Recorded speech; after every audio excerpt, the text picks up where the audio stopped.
RTP. Ya estamos con Bernardo Gortaire, politólogo, experto en estos temas. Bienvenido, Bernardo, ¿cómo estás? Gracias por estar con nosotros en RTP. Muchísimas gracias por invitarme y un gusto acompañarles y para dialogar en lo que se pueda aportar. Gracias, Bernardo. Buenos días. Vamos a hablar sobre el tema de las deportaciones que están llegando de Estados Unidos. Ya han llegado 2 vuelos, uno en la tarde y otro en la noche. La próxima semana se espera que llegue otro. Y se habla sobre el trato que se le está dando a estos migrantes, tanto niños, mujeres embarazadas, personas mayores, que tienen cadenas, esposados y tratos que no deberían de realizarse en pleno siglo XXI. ¿Nos pudiera comentar al respecto, por favor?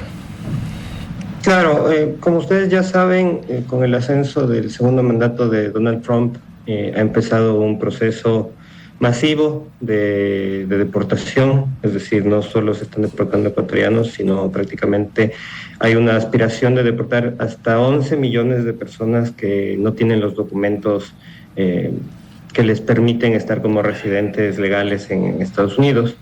Y esto se ha prolongado a una situación en la cual, como una muestra de poder, como una muestra de propaganda por parte de lo que representa el Make America Great Again, que es el movimiento MAGA de Donald Trump, están haciendo estas deportaciones de una manera como un show.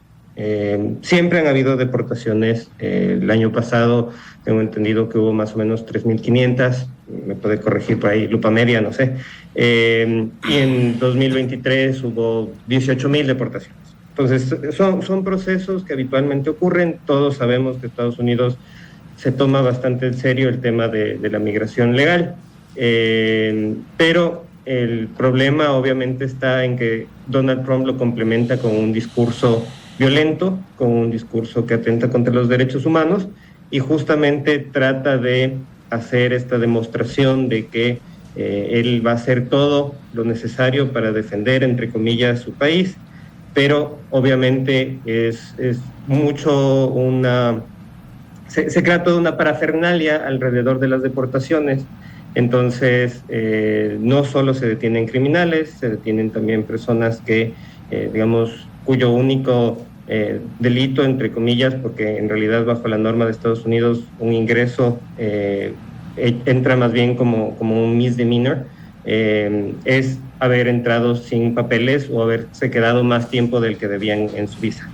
Y eso lo que obviamente genera son estas imágenes, que obviamente nosotros sabemos que en otros países han generado una reacción bastante anímica, especialmente Colombia, también México se pronunció, entiendo que Brasil también ya ha tenido sus pronunciamientos, y eso genera, digamos, esta brecha también entre América Latina en la forma en la cual se reacciona a esta medida, porque en cambio, digamos, la administración ecuatoriana ha sido muy tolerante y acepta que lleguen sus conciudadanos o gobernantes también, porque, digamos, al final siguen siendo votantes y siguen siendo personas que tienen derecho también de decidir sobre cómo se gestiona el Ecuador, permiten que lleguen en estas condiciones que los degradan y violan sus derechos humanos.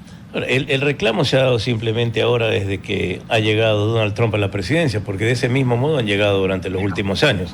En eso no ha habido ninguna variación en el protocolo, lo cual no lo convierte en bueno, por cierto, pero la reacción más es mediática por la figura de Donald Trump que por otro tema. Pero es importante ver qué deben de hacer cada uno de nuestros países para, en primer lugar, tratar de solucionar los problemas que crean la migración, más allá de que se trata de un fenómeno mundial, universal y será permanente, no solamente de este hemisferio, sino del planeta entero, pero buscar formas también para que quien quiera migrar, o tenga que migrar, o desee migrar, lo pueda hacer de forma legal. ¿Cuáles son los canales diplomáticos que deben de explorarse para que esto pueda darse? Por ejemplo, conocemos que países como Canadá o Australia requieren migración formal, migración calificada, que no solamente va en el aspecto académico, sino también requieren fuerza laboral. ¿Qué es lo que pueden hacer los estados para lograr canalizar una migración legal? A ver, yo quisiera primero corregir la acotación. No es que es lo mismo entre lo que ha hecho Trump versus lo que ha hecho Biden o lo que ha hecho Obama. En realidad sí hay diferenciación y eso es justamente una de las cosas que va de la línea diplomática. Los estados tienen, digamos, la atribución de indicarle al país que está por deportar a sus ciudadanos cuáles son las condiciones de recepción. Entonces, de alguna manera, digamos, muchas veces es el Estado el que le dice, bueno, obviamente son mis ciudadanos, yo tengo que recibirlos, pero envíamelos en estas condiciones. Por ejemplo, México hace la solicitud de que muchas de las personas que vayan a recibir se hagan por vía terrestre. Obviamente nosotros no podemos requerir eso, pero otros países lo que demandan es que se haga a través de vuelos comerciales y justamente es el proceso de hacer una distinción, una selección entre aquellos que han cometido algún delito, que obviamente tienen que cumplir una sanción con la justicia, versus aquellos que, de nuevo, su error es incumplir con la normativa. Ahora, ahí hay otra cuestión. No es que Estados Unidos no necesite a esta mano de obra. De hecho, la fuerza productiva de las bases de la misma estructura que le ha permitido crecer a Estados Unidos siempre ha estado ligada con la inmigración. Y son los documentos del proceso formativo de los Estados Unidos cuando eran solo las 13 colonias, son los documentos después de la Segunda Guerra Mundial, son los documentos que permanentemente se ha recordado como uno de los motivos por los cuales Estados Unidos ha llegado a ser la potencia que es, la migración. Ahora, hay un problema, más o menos desde el gobierno de Reagan empieza a haber una transición y después en los 90 ya hay un giro drástico que se consolida con, por ejemplo, Bush. En el mandato de Bush empiezan a haber estos cambios, pero si, por ejemplo, uno hace un análisis, digamos, sistemático de cómo es el discurso, de cómo es el posicionamiento frente a la migración, se ve la radicalización, se ve un problema, digamos, bastante severo que está muy ligado al crecimiento también de los extremismos del supremacismo blanco en Estados Unidos. Los otros países, para responder también la pregunta, Canadá, Australia, que también demandan, digamos, mano de obra calificada, tienen procesos diferentes. A fin de cuentas, no tienen la misma cadena de producción que lo que es Estados Unidos. Y además sus condiciones de territorio, de ocupación del territorio también son muy distintas. Canadá, la mayoría de su territorio tiene muchas limitaciones de habitabilidad por el tema de los duros inviernos. Australia tiene, digamos, prácticamente todo el centro de su país deshabitado por condiciones también relacionadas al calor. La mayoría de la población vive en las costas. Entonces, son condiciones diferentes y de alguna manera también hay que tomar en cuenta que el sistema internacional que vivimos es un sistema liderado por Estados Unidos. Entonces, las condiciones de juego, las reglas a través de las cuales también nuestros países se han visto afectados y han fallado en sus capacidades de garantizarle a nuestros conciudadanos, digamos, los derechos y las necesidades de vivir en sus países, también son condición de Estados Unidos. Y esas son cosas que nosotros desde el sur global, nosotros desde un país como Ecuador, tenemos que discutirlas. Puede ser que en Estados Unidos prefieran ignorarlo, prefieran decir que no es así, pero a la final nosotros, como parte de ese sistema, como parte de, yo no quiero decir víctimas, pero de alguna manera algunos sí son víctimas, tenemos que tener esta conversación y tenemos que tener la conversación en nuestros términos, no desde lo que nos dicen desde afuera. Claro, pero eso hay que utilizar los canales diplomáticos como lo hizo Lula da Silva, que mandó una queja formal diplomática y utilizó esos canales. De eso se discutirá el protocolo. Pero a mí me consta, en algunas ocasiones, cuando la deportación no se daba en condiciones masivas como ahora, yo tuve la posibilidad de ir en un vuelo donde habían algunas personas en condición de deportación que venían esposadas, con un marshal que las acompañaba. Cuando han violado la ley, el protocolo una persona peligrosa. Así es. No necesariamente lo son, pero puede darse. Ahora, evidentemente cada país tiene sus realidades. Latinoamérica es un gran país con una realidad muy similar, muy compleja. No avanzamos y la migración cada vez aumenta. ¿Qué políticas internas crees, Bernardo, que se deben de dar en el país? Y además, ¿cómo vamos a acoger a los 32.252, cuando menos, que ya están en situación de deportación? Porque seguramente van a haber muchos más. Y con la política agresiva de Trump, que lo que lamentamos no es que ejerza su derecho soberano a deportar a quien llega de inmigrante ilegal, sino que eso genere un discurso de odio al interior de los Estados Unidos que no sabemos qué consecuencias pueda tener. Pero ¿qué es lo que vamos a hacer en primer lugar? ¿qué aconsejarías tú hacer para recibir a los 32.252? Vienen menores de edad, gente que requiere contención psicológica, anímica, económica, sanitaria. ¿Y qué hacer para que la gente no tenga esa necesidad de emigrar de esa forma tan terrible? Yo diría que lo primero que hay que hacer es protegerlos del crimen organizado. Estas personas de inmediato se vuelven actores con potencialidad de reclutación muy, muy alta. ¿Por qué? Porque son personas, en algunos casos migraron recién, en otros casos son personas que ya iban un tiempo. Si estamos hablando de menores de edad, su situación, su realidad está muy ligada también a lo que estuvieron viviendo estos meses, estos años que estuvieron en Estados Unidos. Y eso lo que genera es este sentimiento de otredad. Además, si nosotros nos fijamos en lo que está pasando, sobre todo en redes sociales, yo no sé si es organizado. Para mí, ahí hay una cuestión muy sistemática de cómo se está comunicando este tema, pero hay muchas personas que desde el principio les están llamando criminales, les están asociando con ser ilegales por la idea de incluso justificando y diciendo que entrar ilegalmente ya les vuelve criminales.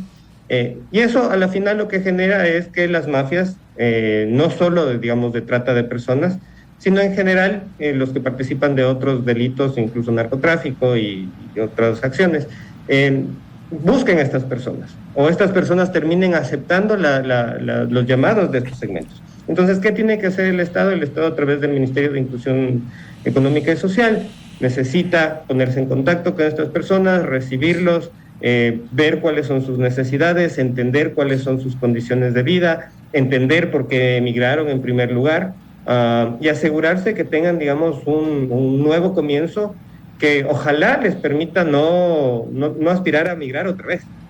Pero yo lo dudo mucho. Yo creo que muchas de esas personas tal vez lo vuelvan a apuntar y lo vuelvan a intentar, porque es lo que pasa.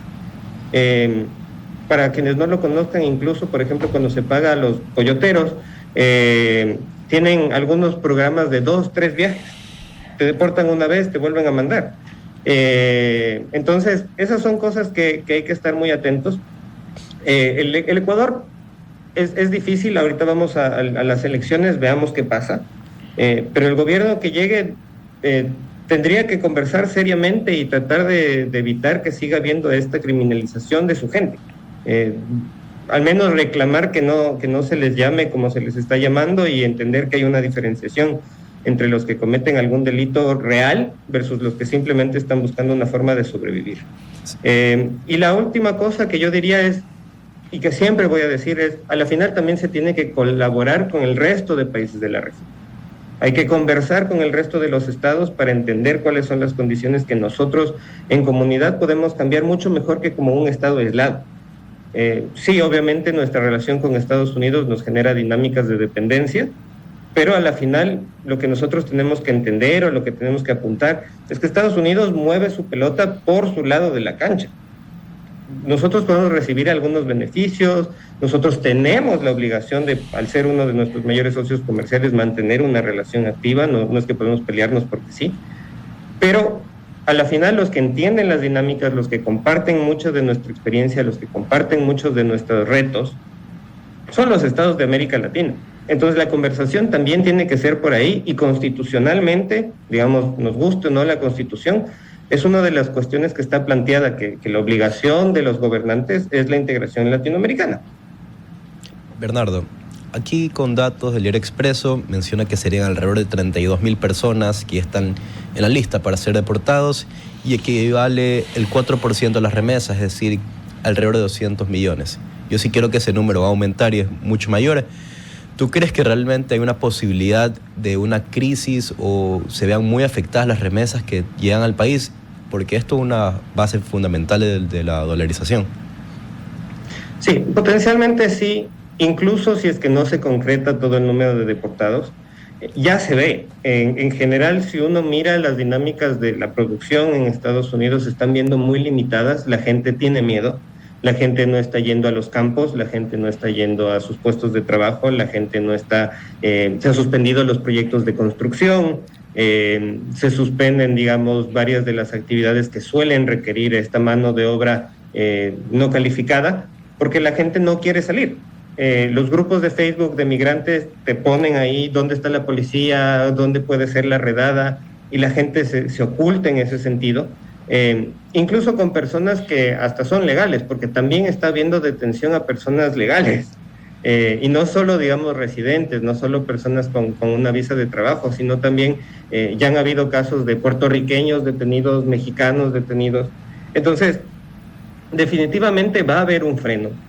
Yo no puedo ahorita garantizarles qué tan alto va a ser, cuánto va a haberse afectado. Obviamente hay otras fuerzas que también van a estarse moviendo. La dinámica de Daniel Noboa apunta a mantener un vínculo cercano con el gobierno de Donald Trump, y eso tal vez sirva como un freno, pero desde ya se va a sentir, desde ya se va a ver una limitación en la capacidad que tienen los migrantes de apoyar al Ecuador, y eso obviamente todo lo que afecte al ingreso de fondos, recursos y dólares al Ecuador pone entre cadenas, digamos, le pone en riesgo a la dolarización del Estado ecuatoriano. Ahora, ¿será este momento, Bernardo, porque también debajo del titular de primera plana del diario El Universo se habla ya de una conversación con Luis Alberto Jaramillo, y él habla de la ya potencial discusión con Estados Unidos para la suscripción de un TLC? TLC hay que hacer realmente un análisis sincero cuánto nos ha servido. Nadie lo ha dicho, celebran la firma, la suscripción, pero nadie nos ha dado una evaluación certera de cuán beneficioso es para este país. Pero con lo que ha dicho y hecho Trump, por ejemplo, Trump tiene un TLC de larga data firmado con México, y no tuvo reparo en decir que les iba a subir 25% aranceles, 50% aranceles, con cosas que no tienen nada que ver con lo que suscribió, sino respuestas de tinte político a una situación económica. ¿Es posible suscribir un TLC en esas condiciones? Buena pregunta incluso para una tesis de relaciones internacionales. Para tratar de responderla, yo diría que hay que considerar al menos tres factores. El primero, lo que bien mencionas, qué tanto es un anuncio político, qué tanto es un hecho certero, pero en medio de esa cuestión está el tema de la falta de confianza. El TLC con México, de hecho, fue renegociado al principio. Si ustedes recuerdan, era el Telecán, el NAFTA, el NAFTA, ajá. Y fue renegociado por Donald Trump por decir que las condiciones eran demasiado beneficiosas para México y Canadá. Y entonces, ya en su primer mandato, ya se volvió el UMSCA, y dejó de ser las condiciones del NAFTA. Y ahora hay estas nuevas amenazas que se van en contra de todo lo que un liberal clásico apuntaría. En cualquier caso, yo lo que diría como segundo factor es el hecho de que Ecuador también se encuentra en la mitad de dos países que tienen sus TLCs con Estados Unidos. A mí, digamos, de nuevo, mi preferencia, mi visión de las cosas apuntaría que los primeros procesos de integración económica se hagan regionalmente, que se fortalezcan primero las cadenas de producción, las cadenas de valor a nivel local, pero a la final, de buenas a primeras, la realidad es que Colombia y Perú, que son nuestros vecinos, digamos, territoriales, tienen un acuerdo comercial con Estados Unidos, y eso lo que hace es que obviamente inversiones y los costos de importación sean más baratos en esos dos países, y generalmente también eso hace que ecuatorianos vayan a comprar sus cosas en Ipiales. Eso es lo que genera también que las inversiones no se vengan hacia acá, que los precios en Ecuador sean más altos, que la gente muchas veces hace sus compras en Miami, digamos, la clase alta ecuatoriana va y hace sus compras en Miami, pide sus cosas por Amazon, en lugar de comprar en Ecuador. Entonces, habría que evaluarlo, obviamente la cuestión de qué tanto ha funcionado para Ecuador los acuerdos con la Unión Europea, o qué tanto han funcionado las dinámicas con China. Hay que evaluarlas, me parece completamente racional. Y el último factor que quisiera mencionar es el hecho de los tiempos globales. Obviamente, la racionalidad de la economía ortodoxa nos dice, sí, hay que negociarlo, hay que hacerlo rápido por todos estos elementos ya mencionados, pero también hay que pensar un poco cómo está yendo el mundo hacia este nacionalismo proteccionista.